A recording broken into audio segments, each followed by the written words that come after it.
Untuk teman-teman yang sangat suka berpetualangan mendaki gunung dan panjat tebing, di dalam atau bahkan di luar negeri, atau mungkin hanya penikmat cerita dan konten, tentu film ini sangat saya rekomendasikan untuk kalian. Apalagi di film ini menyajikan petualangan dan aksi yang dapat membuat adrenalin kalian semua meronta-ronta.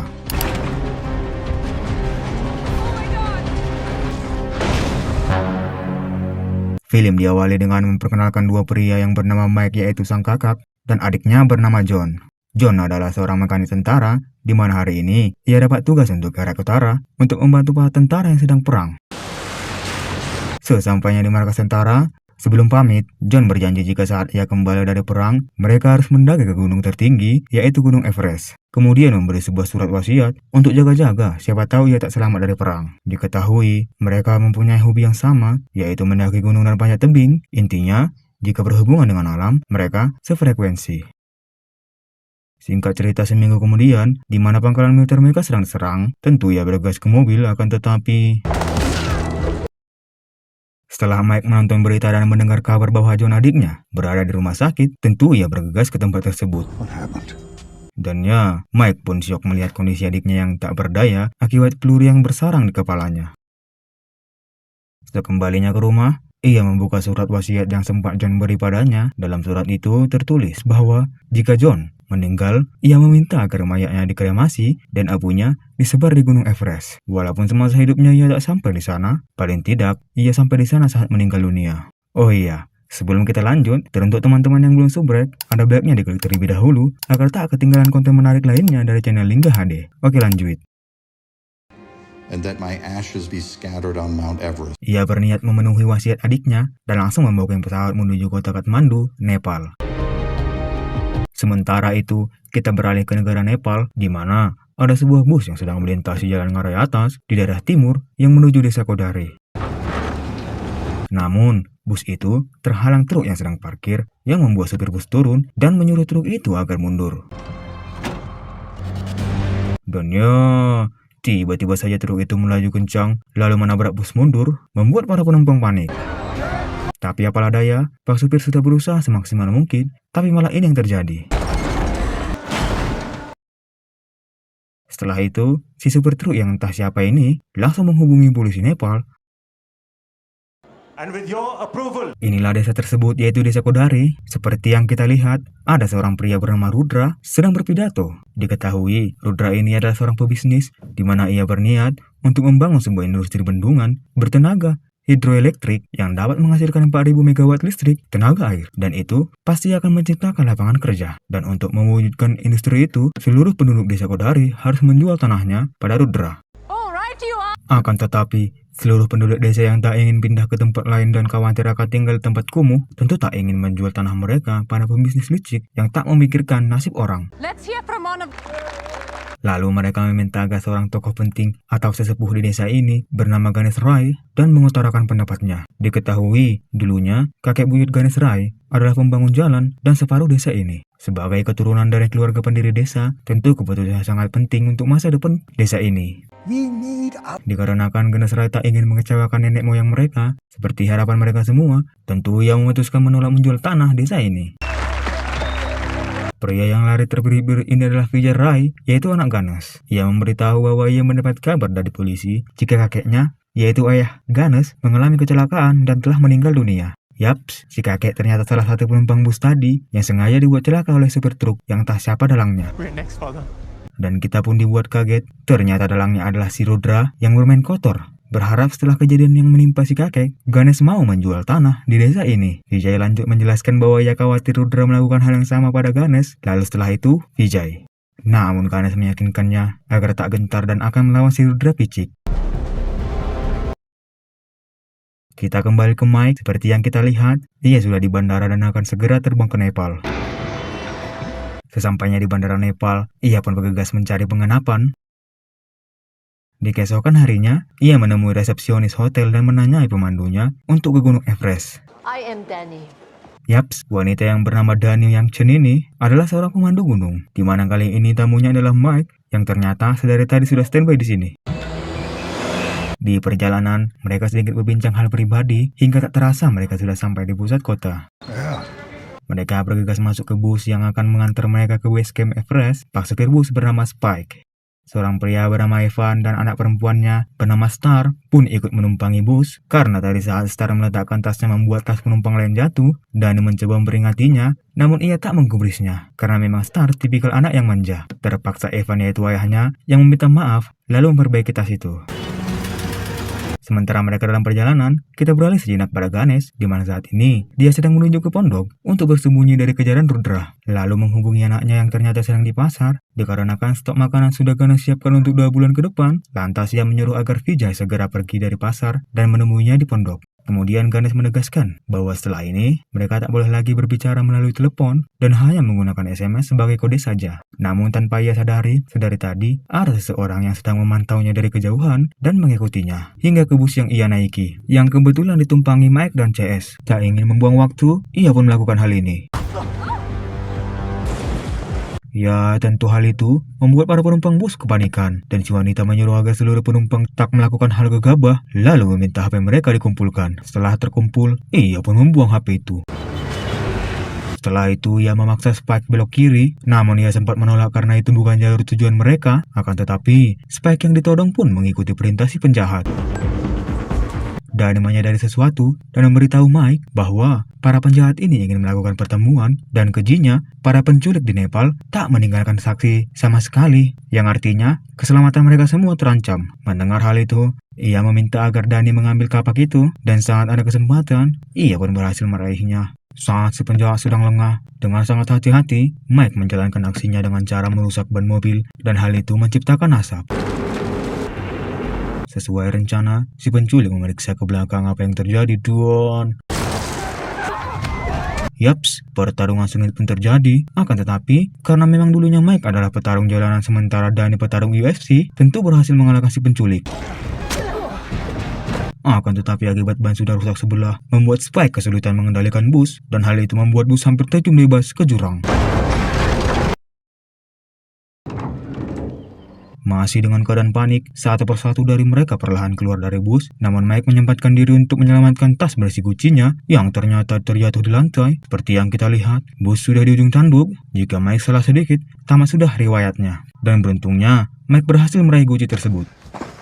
Tak lama, kebetulan ada polisi yang sedang berpatroli. Mereka sedikit lega dan menyerahkan si penculik.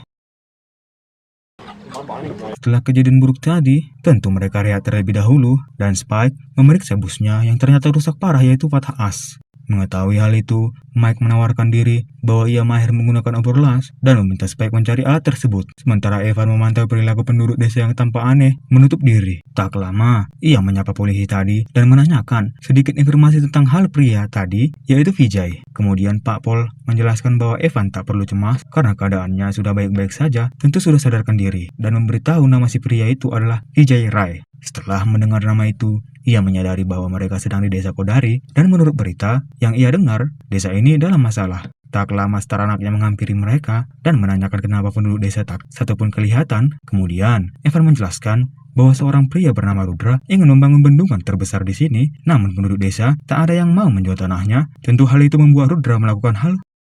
Merasa ada sesuatu yang janggal, ia bergegas memeriksanya sendiri. Namun tak lama, mereka menyaksikan ada 2 mobil yang tampak terburu-buru datang ke desa ini. Dan ya, ternyata itu adalah si Rudra.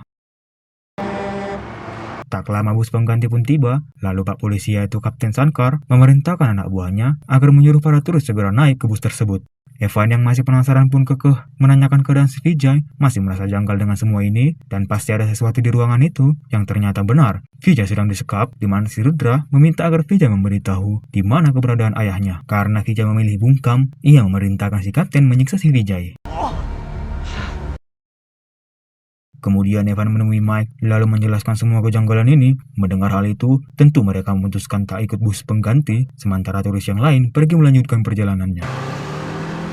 Plannya adalah Spike memperbaiki bus dan menjaga Star, si anak manja, sementara mereka memeriksa ke ruangan itu untuk memastikan apa yang sebenarnya terjadi. Tentu saja, setelah mereka berhasil menyelinap, mereka menyaksikan Vijay sedang disiksa. Dengan begitu, secara diam-diam, Dani dari belakang berhasil meraih senjata lalu memojokkan Sankar dan langsung bergegas membebaskan Vijay.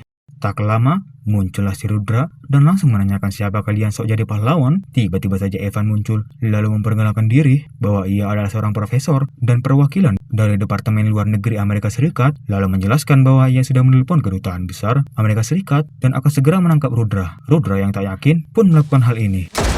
Ya, baku tembak pun terjadi, di mana Mike menyuruh Danny dan Vijay segera pergi, sementara ia mengalihkan perhatian. Tentu mereka bergegas menuju bus dengan keadaan panik menyuruh Spike bersiap menghidupkan busnya. Sementara Mike yang mencoba kabur tertembak di daerah perut, namun beruntung berhasil keluar. Sesampainya di bus, Star yang mencari di mana keberadaan ayahnya harus menerima kenyataan di mana Mike dan Danny terpaksa memberitahu bahwa ayahnya sudah tiada. Tapi naasnya, Spike harus tertembak. Danny langsung mengambil tindakan dengan cara mengalihkan perhatian, sementara Mike terpaksa mengambil alih kemudi. Lalu ia meminta pisau atau apalah yang tajam, karena ia ingin melakukan sesuatu yaitu... Yaps, tentu hal itu membuat Rudra dan CS terhalang mengejar mereka. Dengan keadaan sedikit lega, mereka melanjutkan perjalanan. Namun atas pilihan ini mereka harus kehilangan ayah Star, sementara Mike kena tembak dan Spike yang sekarat. Mereka berhenti sejenak, lalu Mike meminta Vijay menunjukkan arah jalan kemana ayahnya berada. Vijay menjelaskan bahwa jalan menuju ke tempat tersebut sangatlah ekstrim, yaitu melalui jalan yang begitu curam dan sangat dingin. Akan lebih mudah jika dilalui menggunakan keledai. Mendengar hal itu, Spike meminta agar ia diturunkan di sini karena tak ingin wafat di busnya sendiri, dan juga bisa membantu memperambat pengejaran Rudra dan CS, kemudian membekalinya senjata.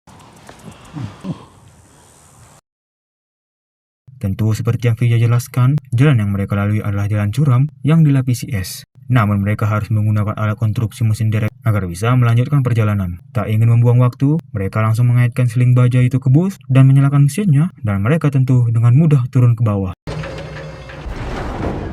What's happening?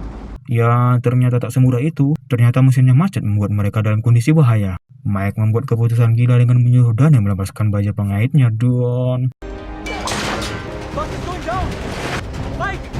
Tentu yang lain sempat putus asa dan pasrah atas apa yang mereka lalui. Namun Mike tentu mengarahkan semua kemampuan dan pengalamannya dari semua ini. Don Grubus.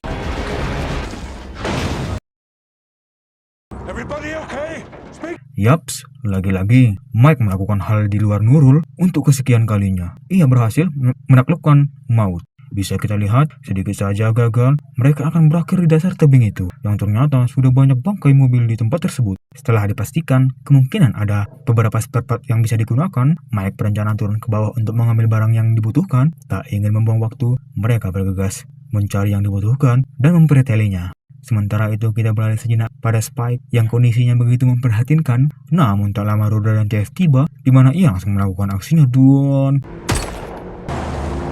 Ya, Spike kehabisan pelor, namun ia berhasil melumpuhkan salah satu dari mereka. Dan disinilah nafas terakhirnya saat Sangkar menarik melatuknya. Kembali kita beralih pada Mike dan CS yang sudah berhasil mencapai barang yang dibutuhkan. Mereka pun bergegas naik ke atas dan langsung memperbaiki bus yang rusak. 1, 2, 3, go! Tak lama setelah kelar, tak ingin buang-buang waktu, mereka pun bergegas melanjutkan perjalanan. Tentu di waktu yang sama, Rudra dan CS yang telah tiba pun melihat jejak mereka. Rudra bergegas melanjutkan perjalanan, namun tiba-tiba HP milik Vijay yang ia pegang mendapat pesan masuk, yaitu pesan dari Ganesh yang sekarang berada di pondoknya. Kemudian, Rudra pun membalas isi pesan itu dengan mengatakan bahwa ia kesasar. Namun salahnya Ganesh justru mengirim alamat lengkap keberadaan saat ini. Mengetahui hal itu, tentu saja Rudra langsung menyuruh anak buahnya agar ke lokasi tersebut dan menyingkirkan Ganesh. Tentu si anak buah bergegas ke tempat tersebut, di mana Mike dan CS juga menuju ke tempat tersebut. Sesampainya di pondok itu, tak pikir panjang ia langsung bergegas masuk. Akan tetapi bisa kita lihat, ternyata pondok ini sudah dibuat jebakan Batman. Dan saat dibuka, tentu si pria ini terkena jebakan tersebut dan tertipu ternyata itu hanya boneka Grubus. Tentu si pria lenyap seketika, dan tak lama Mike dan CS sampai di pondok. Betapa kagetnya Vijay melihat pondok ayahnya sudah luluh lantak. Tapi ya, begitu senangnya Vijay, ternyata Ganesh tak apa-apa. Karena sebelumnya ia tahu bahwa pesan yang ia kirim pasti Rudra yang membalas dari kode emotikan yang kurang. Lantas ia memperkenalkan teman barunya. Namun saat menyapa Mike, tiba-tiba Karena Mike tiba-tiba pingsan, mereka buru-buru ke pondok Ganesh yang kedua dan langsung memeriksa kondisi Mike yang ternyata ia mengalami demam akibat masih ada peluru di tubuhnya. Tentu Danny langsung mengambil tindakan nekat, mengeluarkan peluru itu menggunakan alat seadanya. Rudra dan CS yang sudah sampai di pondok 1 harus menyaksikan anak buahnya kembali gugur. Di malam harinya, Ganesh mengajak Vijay agar membuang barang yang tak diperlukan dari bus agar bus sedikit lebih ringan saat akan diangkat kren. Karena besok, mereka akan menyeberang ke daratan Cina. Sementara itu di dalam pondok, Danny yang menjalankan operasi amatirnya pun berhasil mengeluarkan pelor itu. Di keesokan harinya, usaha Danny berhasil membuat kondisi Mike membaik, namun Danny sedikit kesal padanya karena menyembunyikan luka itu dari mereka semua. Dan yang masih kesal pun langsung menyuruh Mike bersiap karena mereka harus melanjutkan perjalanan. Sesampainya di penyeberangan, bisa kita saksikan curamnya jurang. Karena tak ingin membuang waktu, mereka pun bergegas bersiap untuk menyeberang. Sementara itu, Rudra dan CS pun tiba di pondok yang kedua, di mana Pak Polo Korup ini sudah memeriksa tempat tersebut bahwa Mike dan CS baru beberapa menit yang lalu meninggalkan pondok. Rudra pun yakin pasti mereka akan menuju ke wilayah Cina, dan jika mereka berhasil, Pak Pol ini tak punya kewenangan menangkap mereka. Kembali ke Mike dan CS yang sudah selesai bersiap dan akan segera menyeberang. Ganesh yang di ruang operator pun segera menyeberangkan bus mereka. Namun tak lama, ia dikagetkan rombongan Rudra yang sebentar lagi tiba. Ia segera menyuruh semua agar naik ke penyeberangan, sementara Ganesh memilih tinggal dan menghadang Rudra dan CS. Mereka bersiap melakukan perlawanan. Vijay mencoba membujuk ayahnya agar ikut menyeberang, namun ia menolaknya dan meminta Vijay agar menjaga tanah mereka. Tentu saja mereka langsung melayangkan serangan dan langsung dibalas oleh Rudra dan CS, di mana hal itu berhasil melukai Danny dan Ganesh. Si wanita ini pun bergegas ke ruang operator dan langsung menarik kembali penyeberangan itu. Kemudian, Rudra menemui Ganesh. Seperti yang kita tahu, seorang mafia tak akan segan-segan melakukan hal ini. Kemudian ia memerintahkan agar menghabisi mereka semua. Namun Mike tiba-tiba melakukan serangan yang membuat Rudra kocar-kacir. Melihat ada kesempatan, ia bergegas naik ke bus dan melompat ke ruang operator dan gerubus. Ia kembali menyeberangkan bus itu, namun si wanita kembali menyerang. Akan tetapi, Mike dengan mudah menumbangkannya. Ia bergegas melompat, sementara Danny membidik bahan peledak gerubus. Dan ya, itu berhasil membuat mereka keseberang. Tentu mereka harus segera mungkin sampai ke perbatasan. Namun tak lama, Rudra dan CS tepat di belakang mereka. Kejar-kejaran pun terjadi. Mike bertanya seberapa jauh menuju daratan Cina dan apa saja perlengkapan mereka yang ada. Vijay pun menjelaskan bahwa setelah melewati terowongan, sekitar 50 kilo akan sampai, dan soal peralatan, mereka hanya mempunyai 2 senjata. Lantas Mike meminta agar mereka menahan menggunakan senjata itu. Merasa kesal, wanita ini pun bergegas ke belakang, di mana ternyata ia ingin menembak mereka menggunakan RPG. Dan ya, beruntung Mike mempunyai insting yang kuat, namun lagi-lagi masih berlanjut, dan si wanita berhasil meraih bus. Mike pun meminta Vijay agar mengambil alih kemudi, karena dia sendiri yang akan menangani ini semua. Guru bos. Astaga, melihat Vijay dalam bahaya, dan yang terluka pun memaksa diri menyelamatkannya. Guru bos. Sementara itu, Pak Pol berhasil masuk ke bus. Melihat Danny terpojok, Star pun melakukan perlawanan. Ternyata Mike juga terpojok, namun menggunakan kuncinya, ia berhasil menumbangkan si Pak Pol Korup ini.